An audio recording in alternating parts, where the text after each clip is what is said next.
Apa sih motif orang mau nimbun melulu ini? Serakah ya?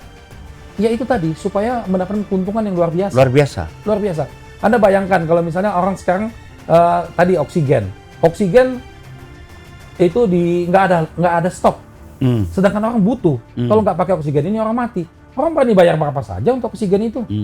Gitu. Nah ini yang harus betul-betul ditindak. Jangan dibiarkan.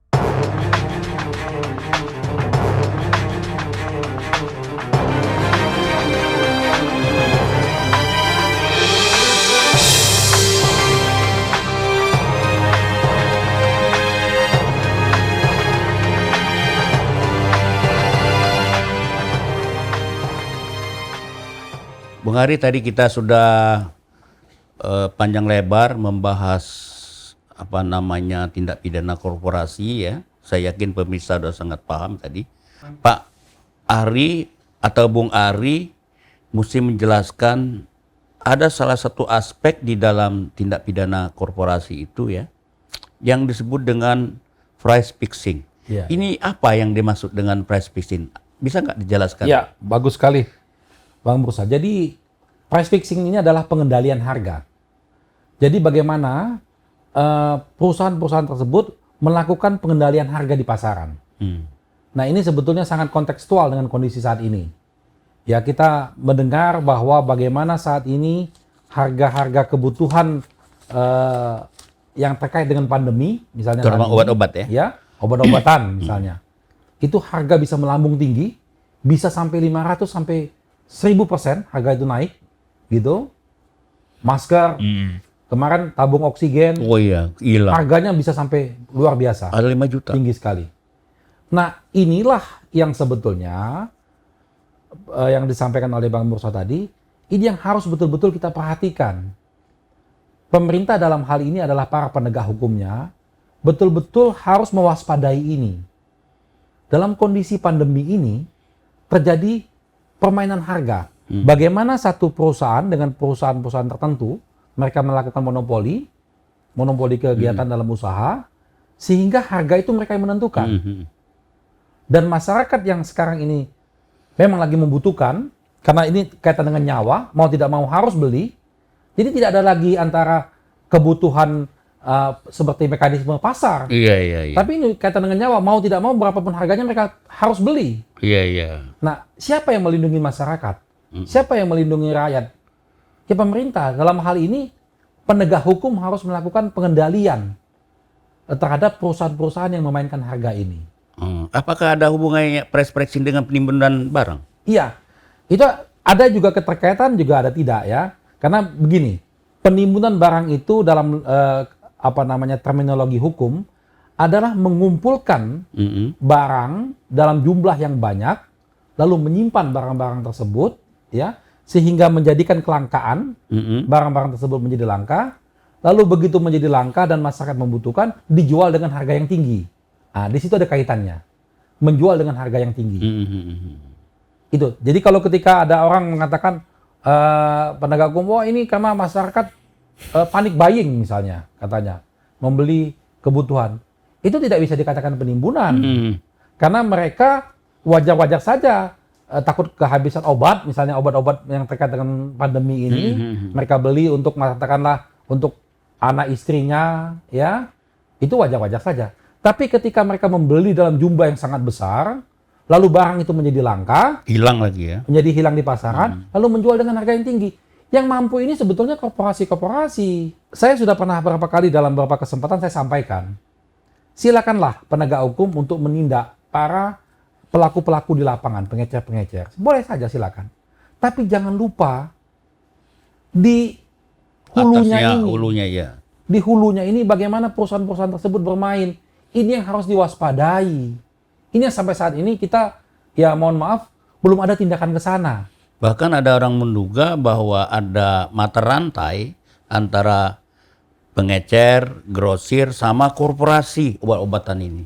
Harus begitu. Karena kenapa? Kalau kita tarik benang merahnya, maka yang diuntungkan adalah korporasi. Ya. Pemegang saham, pemilik perusahaan, itu yang diuntungkan. Mereka mungkin pengecer-pengecernya juga untung, tapi untung-untung kecil-kecilan. Tapi untung secara skala besar itu adalah perusahaan. Saya ambil contoh. Berapa kali pada kesempatan saya sampaikan tentang PCR swab kita ini. PCR swab ya. Ini kita sudah mengalami pandemi 1,5 tahun, hampir 2 4 tahun. bulan. Iya. Harga PCR swab kita tidak pernah turun. Betul. Sedangkan logika bisnisnya, mereka investasi untuk beli alat itu sudah lama kembali. Betul. Bayangkan tiap hari itu ribuan orang melakukan PCR. Nah ini harusnya, karena ini yang perusahaan-perusahaan yang memiliki kemampuan PCR ini sekelompok Orang. perusahaan-perusahaan saja, pemerintah melakukan pengendalian kepada mereka. Ternyata Ketika Anda sudah balik modal, Anda jangan lagi memaksakan untuk menjual dengan harga yang tinggi PCR tersebut. Sudah saatnya turun. Anda tetap dapat untung, tapi untung yang wajar. Karena masyarakat kita sekarang ini kan pemerintah menerapkan bahwa semua kegiatan wajib melakukan PCR. Betul. Ya kan? Sekarang mau naik pesawat, mau pergi kemana, Saya aja kesini tadi Anda PCR tadi. melakukan Waduh, antigen apa segala macam kan? Nggak apa-apa, memang harus begitu. Supaya kita sehat maksudnya.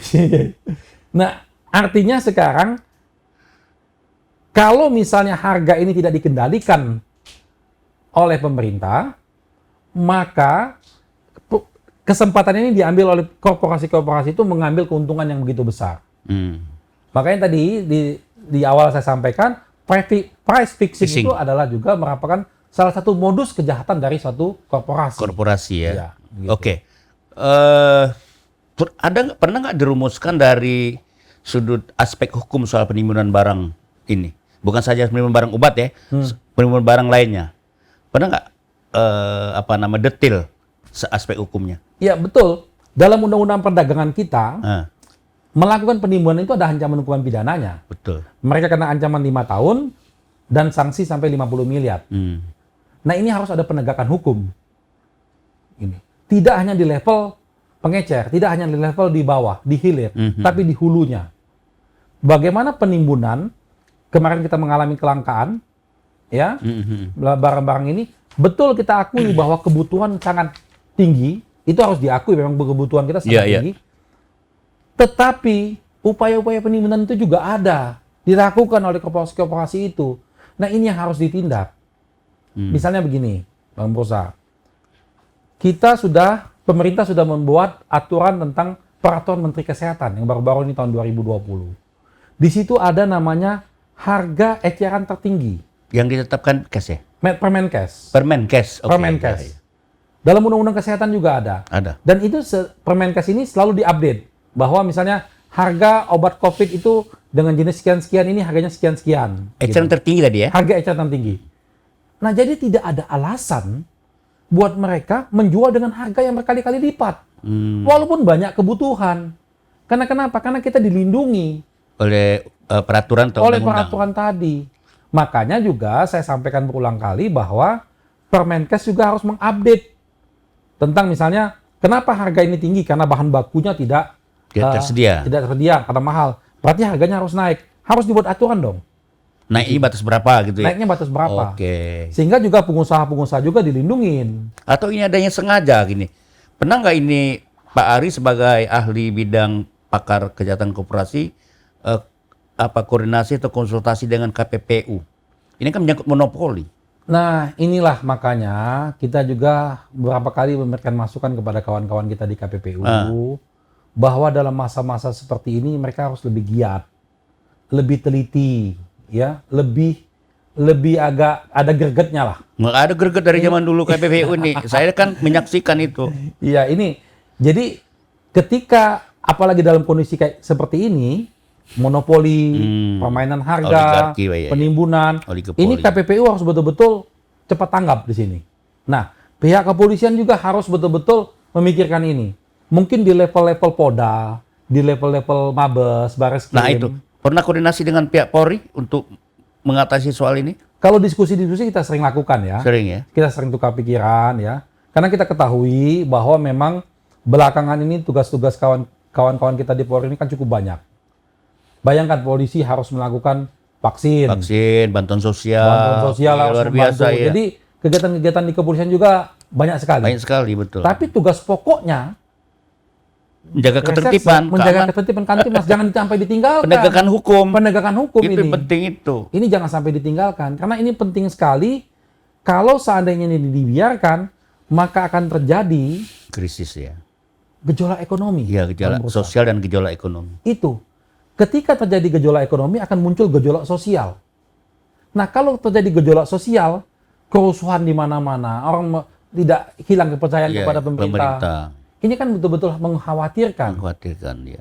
Orang ketika bicara tentang hidup dan mati, mereka sudah akhirnya artinya melakukan hal-hal yang di luar akal sehat. Betul, akibatnya. betul. Makanya sebelum ini terjadi, ada baiknya para penegak hukum kita betul-betul mewarning korporasi-korporasi besar ini supaya jangan mengambil keuntungan yang begitu besar Di tengah dalam kondisi pandemi ini. dengan pandemi dan kesulitan rakyat kan. Kesulitan rakyat Dan tadi. itu kan rakyat sebenarnya sangat menanti. Orang udah berteriak di mana-mana, harga eceran obat tinggi, kadang-kadang orang nggak ada bisa beli tabung oksigen, secara ekonomi kelas menengah bawah ini sudah kehilangan pendapatan. Nah, seberapa intens Pak Bung Ari dengan pihak Polri, dengan KPU untuk sungguh-sungguh membicarakan, karena ini problem mendasar menurut kita ya, yang kita amati selama ini, sehingga korporasi jahat ini bisa ditindak. KPPU bisa melakukan peradilan untuk menjatuhkan sanksi pada korporasi. Terus terang saya terbuka ya, saya memonitor belum ada KPPU itu melakukan apa-apa sejak KPPU didirikan. Miris semua kita dengan tindakan KPPU ini.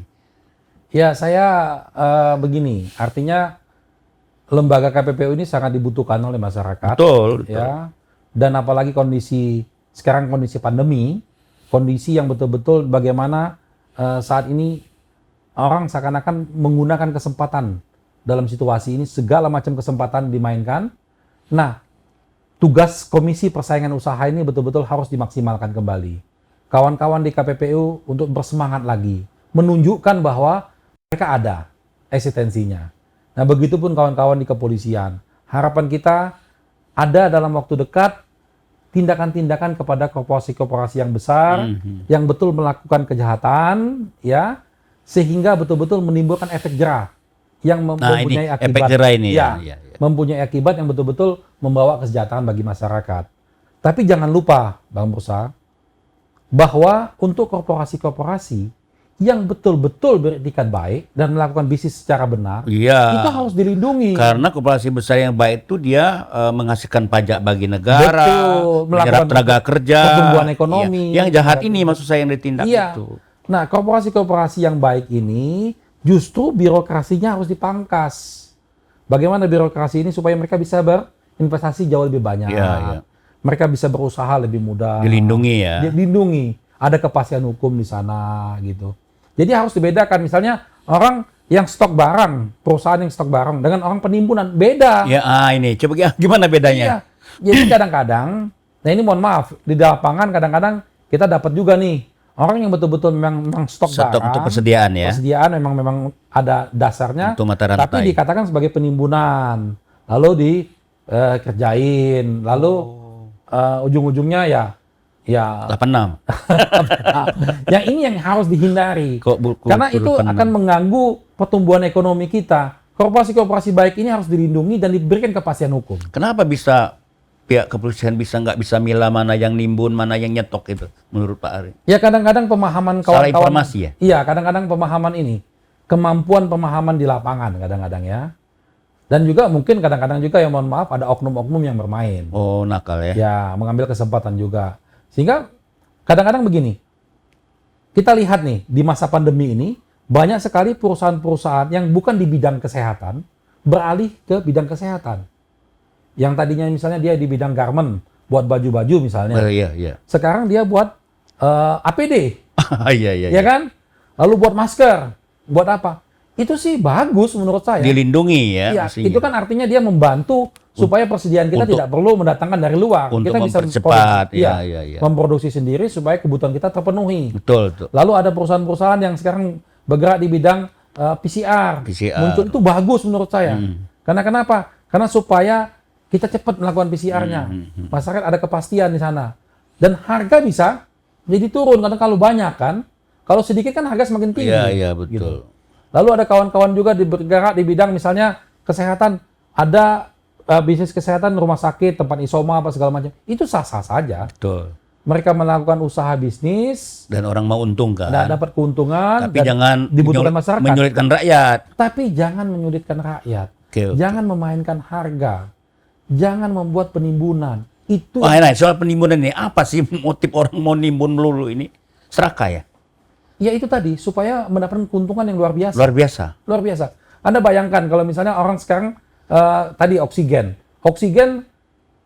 itu nggak ada stok. Sedangkan orang butuh. Kalau nggak pakai oksigen ini orang mati. Orang berani bayar berapa saja untuk oksigen itu.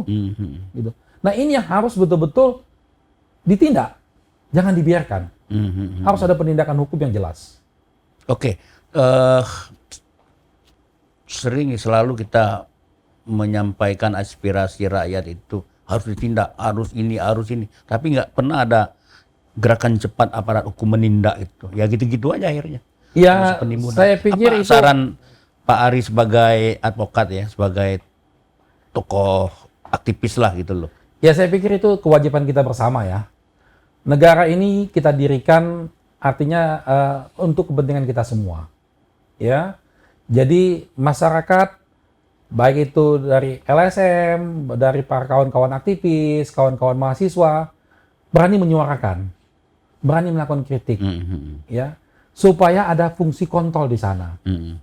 Karena kalau ada fungsi kontrol, saya yakin untuk kritik yang baik dan memang untuk membangun, pemerintah akan terbuka untuk itu. Dan mungkin saja karena di tengah kesibukan yang begitu paniknya mereka ada yang kelupaan, ada yang kelewatan.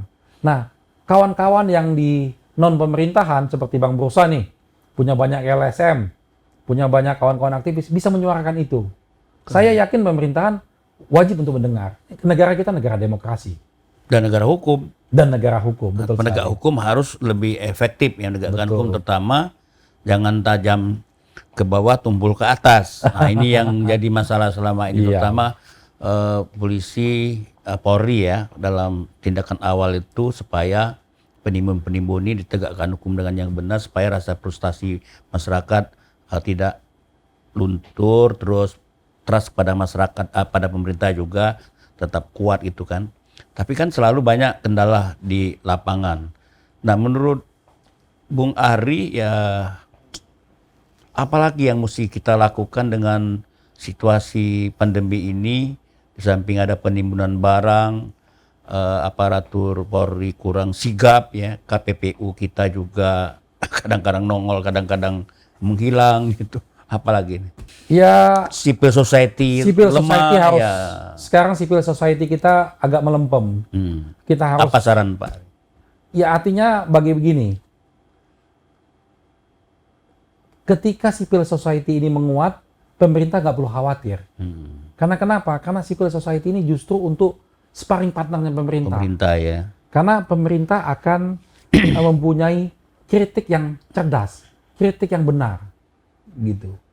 Kalau hanya mendapatkan masukan-masukan dari, ya mohon maaf ya, hanya dari sekelompok pendukung saja, Sekelilingnya ya. siling saja, maka ya tentunya tidak akan pernah ada yang objektif di sana. Betul ya. Tapi kalau ada kritik-kritik sosial dari civil society, apakah itu mahasiswa, LSM atau apapun itu, yang cerdas dan memang tulus untuk kebaikan bangsa, itu harus didengar. Pasti memperbaiki kebijakan publik ya. Iya, Pasti Kebijakan memperbaiki publik. arah pemerintah untuk pemulihan ekonomi atau penyelesaian pandemi ya. betul. Kalau istilah ditinju itu mesti ada sparring partner kan. Iya, betul. Semakin kuat sparring partner itu semakin kuat kualitas pertandingan bola petinju Tinjunya. ya.